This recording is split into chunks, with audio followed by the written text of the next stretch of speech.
নিষিদ্ধ সংগঠন আওয়ামী লীগের যে নেতাকর্মীরা যারা আছে তারা চাইবে কোনোভাবে ধানমন্ডি 32-এ একটা বিশৃঙ্খলা করতে। কি ধরনের নাশকতা তারা এখন পারতেছে না। তারা বিভিন্ন সময় বিভিন্ন মাধ্যমে ফিরে আসে। প্রথম মাধ্যম হচ্ছে তারা কোনো সময় অ্যাডভোকেট হয়ে ফিরে আসে, তারা কখনো হচ্ছে রিক্সাওয়ালা হয়ে আসে, তারা কখনো উগ্রবাদী হিন্দু হয়ে আসে।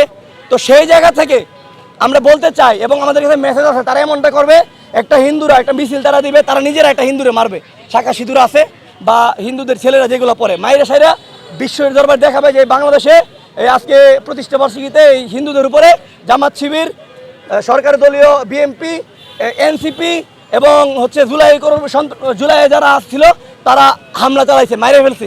তাদেরকে প্রতিহত করতে এবং যারা এই ধরনের কাজ করবে তাদেরকে আমরা আইনের হাতে তুলে দিব, আমরা তাদেরকে পিটাবো না। আমরা মনে করি যারা অমানুষ, তারা মানুষকে মারে, তারা অমানুষের মতো মানুষকে মেরেছে, আমরা মানুষ, আমরা যদি তাদের মতো তাদেরকে পিটাই তাহলে তো ভাই হইল না। তারা আসবে, এখানে দেখেন বিভিন্ন বাহিনী আছে, তাদেরকে সুন্দর করে আসসালামু আলাইকুম ভাইজান কেমন আছেন তা বইলা সসম্মানে একদম বলবো যে শ্বশুরবাড়িতে যান, তাদেরকে আইনে আয়তায় তুলে দিব। আর এটা হলো পরিবর্তন, এটাই হলো ইনসাফ, এটাই শহীদ উসমান বিন হাদি চেয়েছিলেন।